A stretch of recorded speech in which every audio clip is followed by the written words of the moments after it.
Bueno, vamos a abrir nuestras Biblias en Colosenses capítulo 1. Hemos estado mirando algunas cosas de este libro.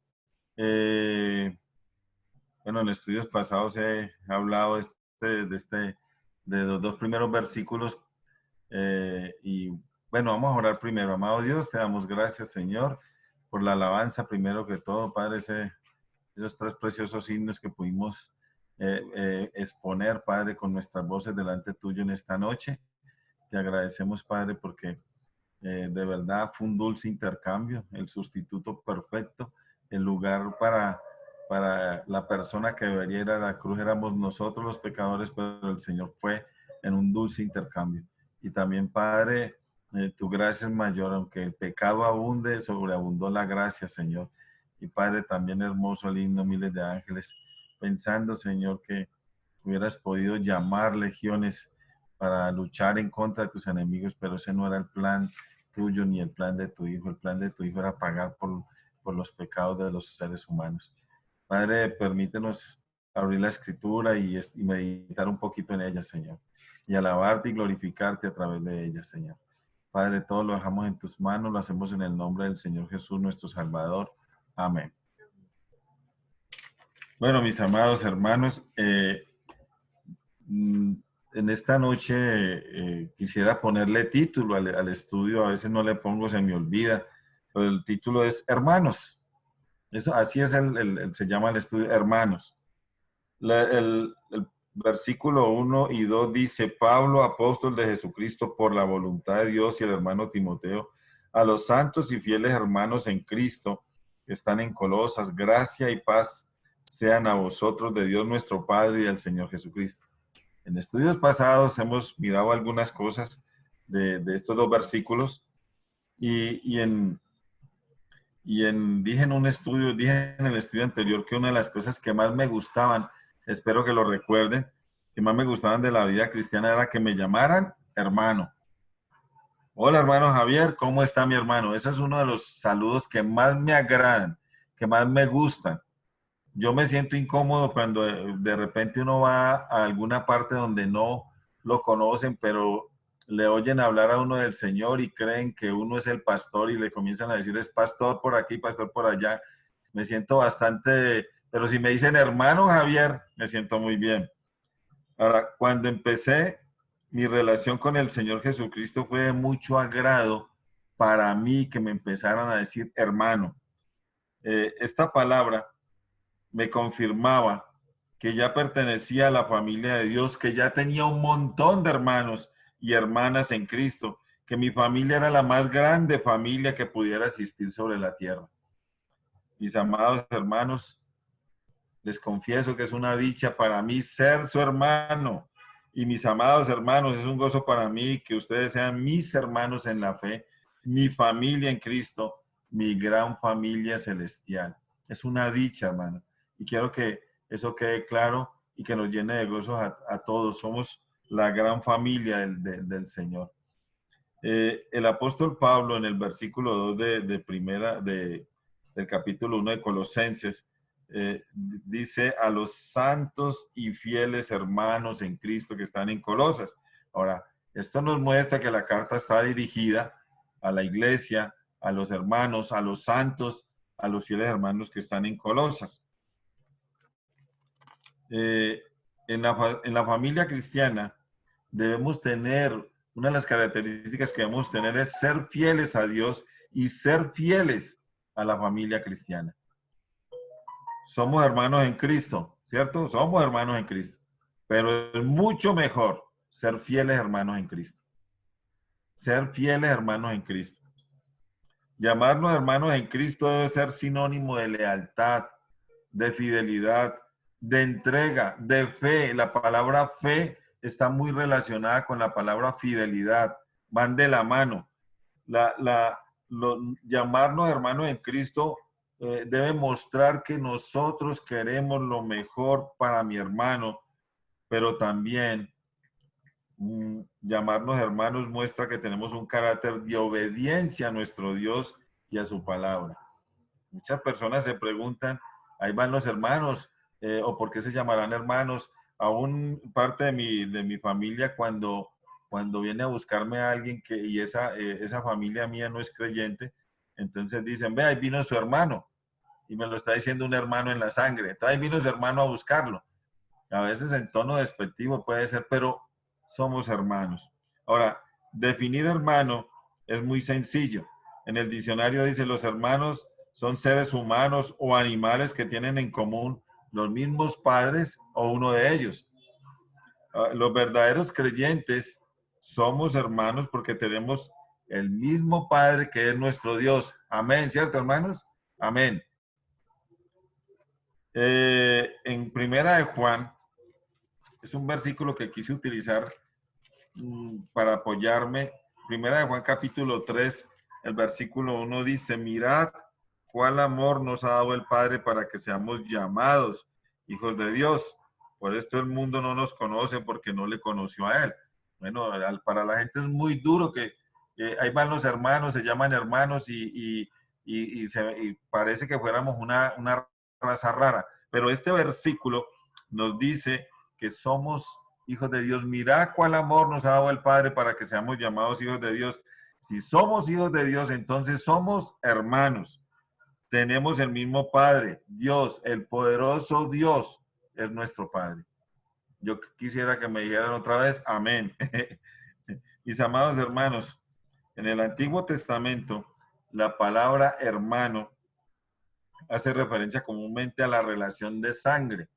Y eso también es hoy en día, pero mirando el Antiguo Testamento, hace referencia a la relación de sangre, o sea, la misma sangre entre hijos de los mismos padres. Por ejemplo, caso Moisés Aarón o Jacob Esaú y otros tantos que hay en la Biblia, tantos ejemplos.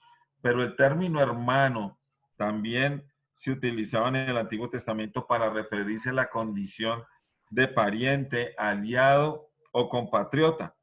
Tengo dos ejemplos y aunque uno no está en el Antiguo Testamento, sino en el Nuevo, lo quiero utilizar porque dije, no puedo dejar por fuera ese pasaje, pero el primero está en Génesis capítulo 13, versículo 8. Están teniendo esta charla Abraham y su sobrino Lot.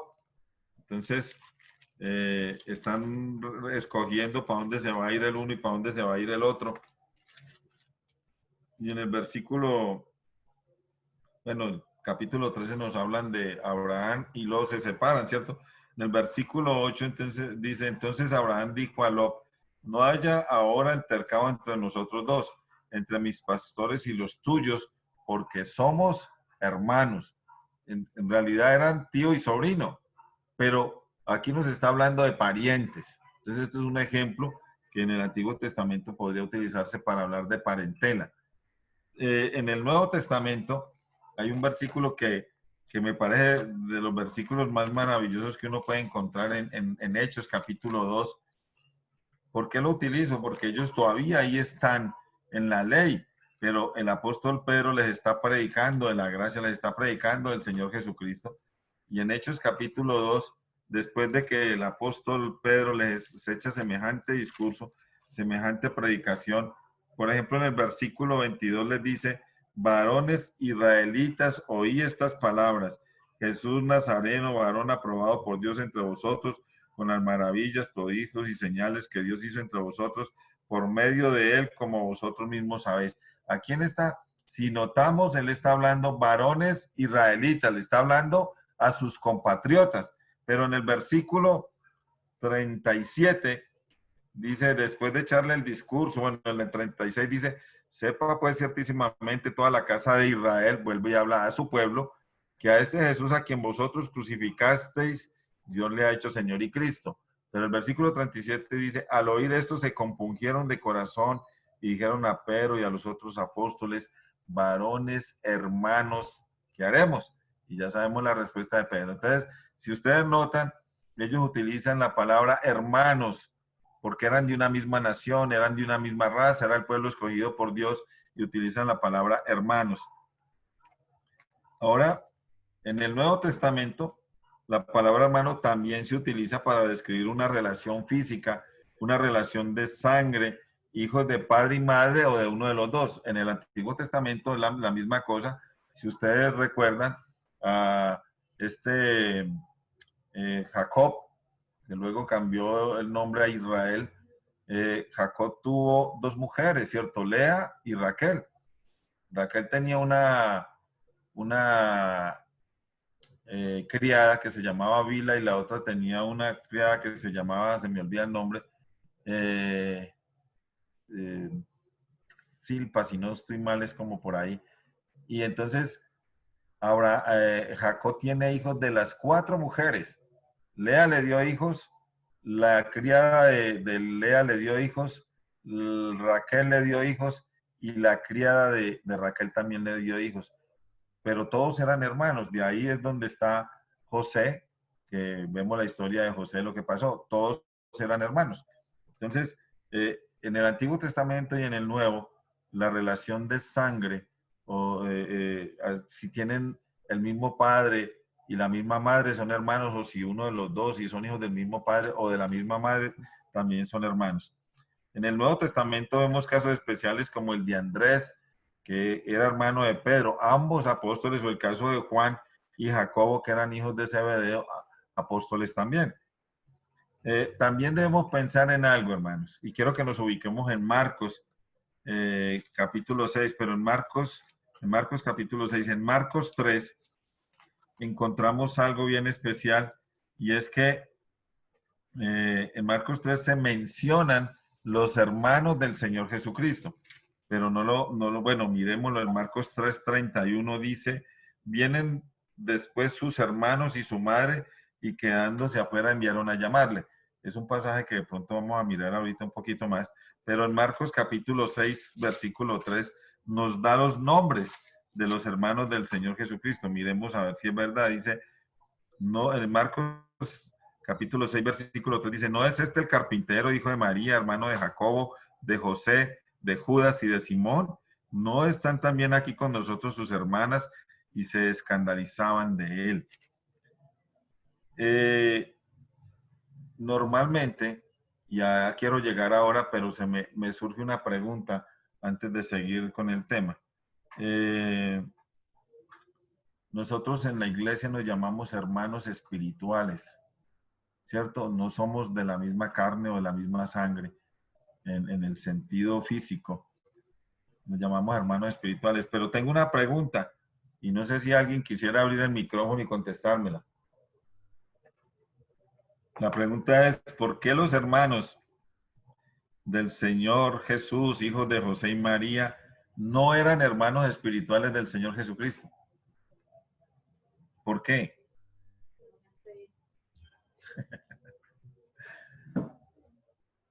¿Quién, ninguno me da la respuesta? Yo voy a dar la respuesta entonces. Porque sencillamente porque no creían en el Señor Jesucristo. Podemos mirarlo en Juan capítulo 7. En Juan capítulo 7 rápidamente dice lo siguiente. Uno puede leer solo el versículo 5 porque para no demorarnos mucho.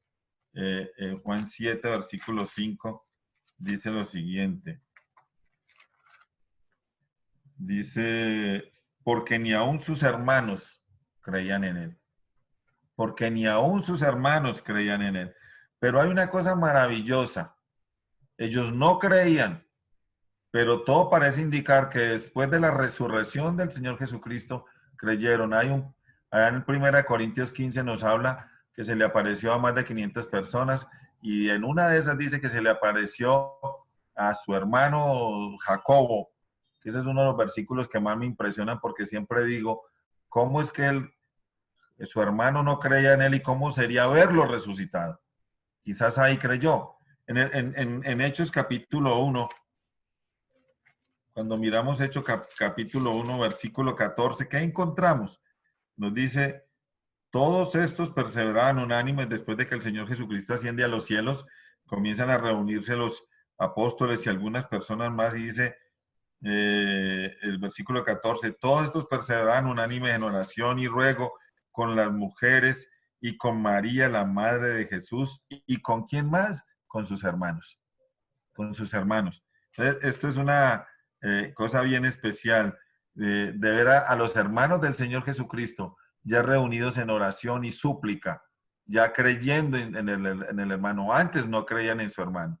Imagínense, lo tuvieron todo el tiempo, vieron todas las cosas que hizo. De hecho, les avergonzaban, porque en el versículo de 6:3 dice, se escandalizaban de él. Entonces, le producían vergüenza ver la predicación, la enseñanza, los milagros y todo lo que hacía. Eh, hay una cosa bien especial y quiero que la miremos en Santiago capítulo 2.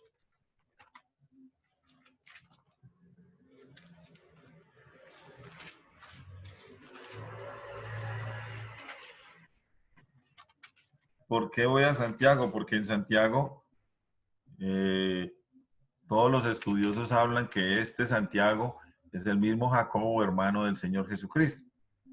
Y en el capítulo 2 él dice lo siguiente, mire esta frase con que empieza hablando Santiago, aquel que no creía en el Señor Jesucristo, su hermano, dice, hermanos míos, que vuestra fe en nuestro glorioso Señor Jesucristo sea sin asesión de personas.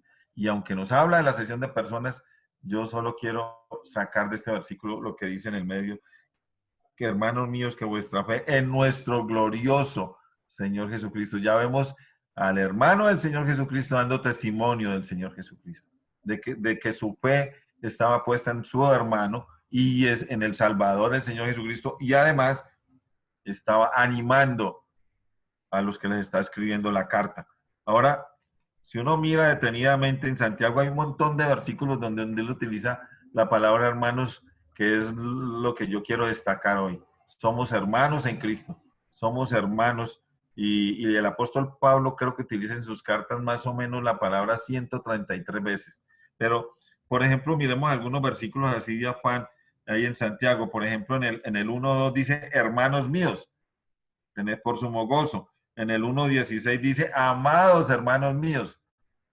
Estas son palabras especiales para la iglesia, para nosotros que somos hermanos en Cristo. En el 1:19 dice, por esto, mis amados hermanos. En el 2, en el 2:1 dice, hermanos míos. En el 2:5 dice, hermanos míos amados. En el 2:14 dice, hermanos míos. En el en el, en el 3:1 dice, hermanos míos, no os hagáis maestros.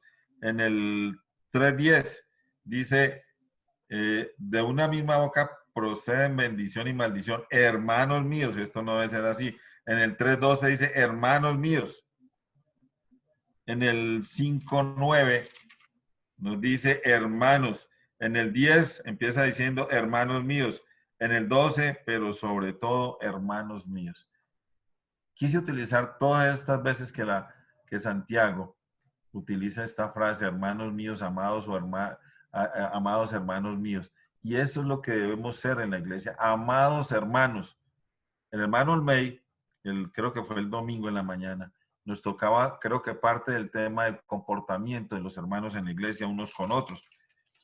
De pronto, si de pronto en otra oportunidad avanzamos un poquito en lo que es ser hermanos.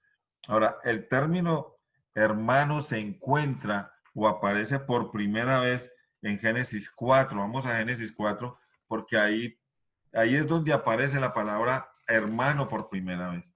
En Génesis capítulo 4. Y yo sé que cuando pensamos en Génesis 4 se nos vienen a la mente dos nombres, Caín y Abel, ¿cierto? Se nos viene, dice el 4:1 de Génesis 4, dice, conoció a Ana, su mujer Eva, la cual concibió y dio a luz a Caín y dijo, por voluntad de Jehová he adquirido varón. Después dio a luz a su hermano Abel, y Abel fue pastor de ovejas, y Caín fue labrador de la tierra. Entonces lo que vemos es, el término hermano se encuentra por primera vez en la palabra del Señor en este versículo. Pero la segunda vez que se encuentra la palabra hermano es para mostrarnos una tragedia. El primer asesinato escrito en la Biblia, en el 4:8 dice, y dijo Caín a su hermano Abel, salgamos al campo, y aconteció que estando ellos en el campo, Caín se levantó contra su hermano Abel y lo mató. Y esto nos deja un pensamiento, y es que hemos visto que el pecado ha hecho tanto daño en las familias que Caín un fiel representante de aquel que hace daño a la familia. ¿Cómo mata a su hermano? Por envidia, ¿cierto? Por lo que pasó al ir a presentar las ofrendas que tenían que presentar. Pero hay un versículo ahí, el que sigue, el versículo 9, que me pone a reflexionar y dice, y Jehová dijo a Caín, ¿dónde está Abel tu hermano? Es verdad que el Señor sabía, pero tenía una conversación con Caín. Digamos que tienen un cara a cara y le pregunta, ¿dónde está Caín tu hermano? Perdón, ¿dónde está Abel tu hermano? Y esto me hace pensar en algo, mis queridos hermanos. Y quiero dejar un pensamiento ahí en el aire para que lo pensemos, más en estos tiempos de cuarentena. Eh, ¿Acaso de pronto de vez en cuando nos preguntamos dónde está mi hermano? ¿Qué estará haciendo mi hermano? Eh, ¿Cómo la estará pasando mi hermano? ¿Cómo estará mi hermano en su relación con Dios? ¿Cómo estará su fe? ¿Necesitará algo de mí, mi hermano? Y yo soy el primero en reconocer que a veces dejo desamparados a algunos de mis hermanos. Me da un dolor cuando alguien me dice, y ve, ¿y qué pasó con el hermano fulano? Y yo no le tenga respuesta. Me da dolor, me da pena, me da vergüenza. Pero también tengo que reconocer que hay otros hermanos muy preocupados por otros hermanos, los llaman, los asisten, los animan, los alientan a no desfallecer, a mantener su fe en el Señor Jesucristo. Y les tengo que confesar que yo sí que he disfrutado de la asistencia, del cuidado, del aliento de mis hermanos y aún más de sus oraciones. En esta cuarentena pude comprobar que los hermanos son muy valiosos, que la familia en Cristo es especial, que tuvieron cuidado de nosotros, que hemos podido hablar con otros. Y lo que más me gusta a mí es que me animen y me gusta mucho animar. Animar a que a no desfallecer, a que nuestra fe no decaiga. A mí me gusta mucho el versículo cuando el Señor Jesucristo está hablando con Pedro y le dice, Pedro, Satanás os ha pedido para zarandearos, pero yo he rogado por ti para que tu fe no falte. Y yo creo, hermanos, que estamos en el deber, como hermanos, en la fe de rogar para que la fe no le falte a ninguno de nuestros hermanos, para que la fe no falte. Definitivamente la vida cristiana es una vida de hermandad, de unión, de comunión, de preocupación por mis amados hermanos. Una preocupación sana. En la Biblia encontramos un cambio de enfoque que va de la sangre al parentesco espiritual. Es decir, en otras palabras, ya no podemos solamente hablar de hermanos de la sangre o de hermanos en la carne o hermanos del hijo del mismo padre y madre o de uno de los dos, sino que el Señor Jesucristo introduce en sus enseñanzas quiénes son los verdaderos hermanos, cómo son los verdaderos hermanos, cómo es la nueva familia espiritual, cómo es la nueva familia en Cristo, cómo es la nueva familia a la que Dios nos ha llamado, a la que Dios nos ha dotado, a la que Dios nos ha introducido. Pregunto, pero esta no es para que me la respondan. ¿Quiénes forman parte de la familia espiritual? Y ahí sí vamos a mirar en Mateo capítulo 12, este momento tan especial que está también en los otros evangelios. En Mateo capítulo 12, versículo 46, dice, mientras él aún hablaba a la gente, he aquí, su padre y sus hermanos estaban afuera.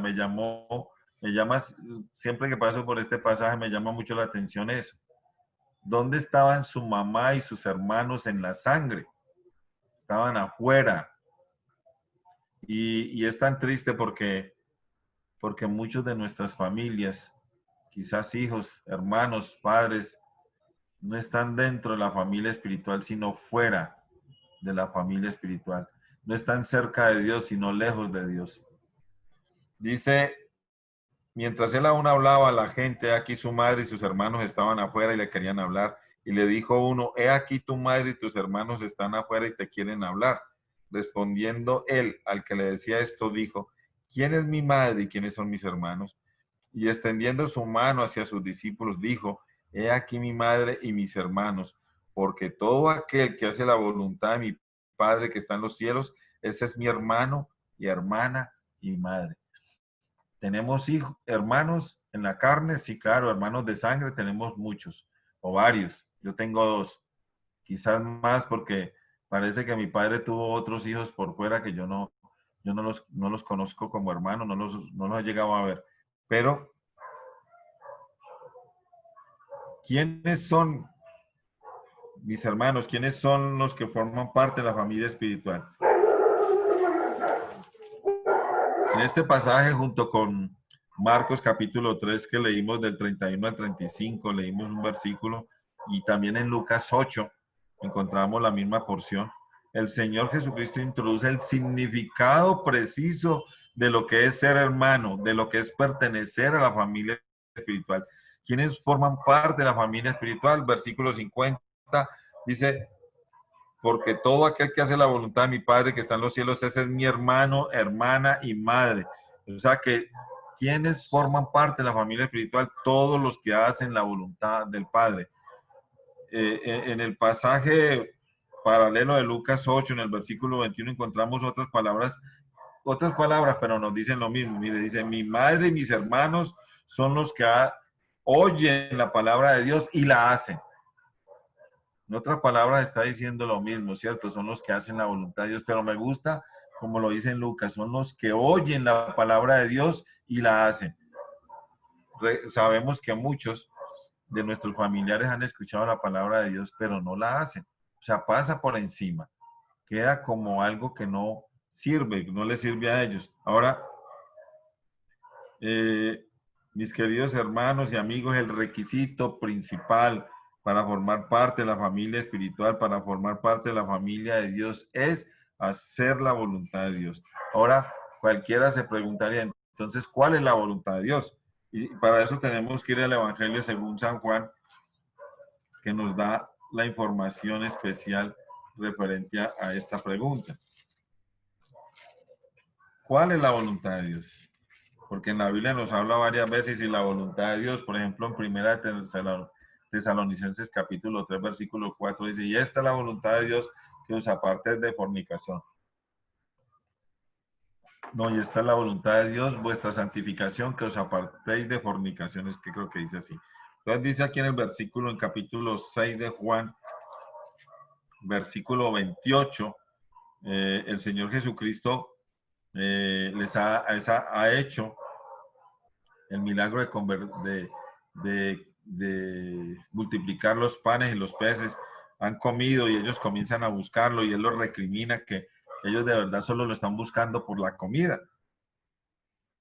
Entonces en el versículo 28 del capítulo 6 de Juan dice: entonces le dijeron: ¿qué debemos hacer para poner en práctica las obras de Dios? Respondió Jesús y les dijo: esta es la obra de Dios, o esta es la voluntad de Dios, que creáis en el que Él ha enviado.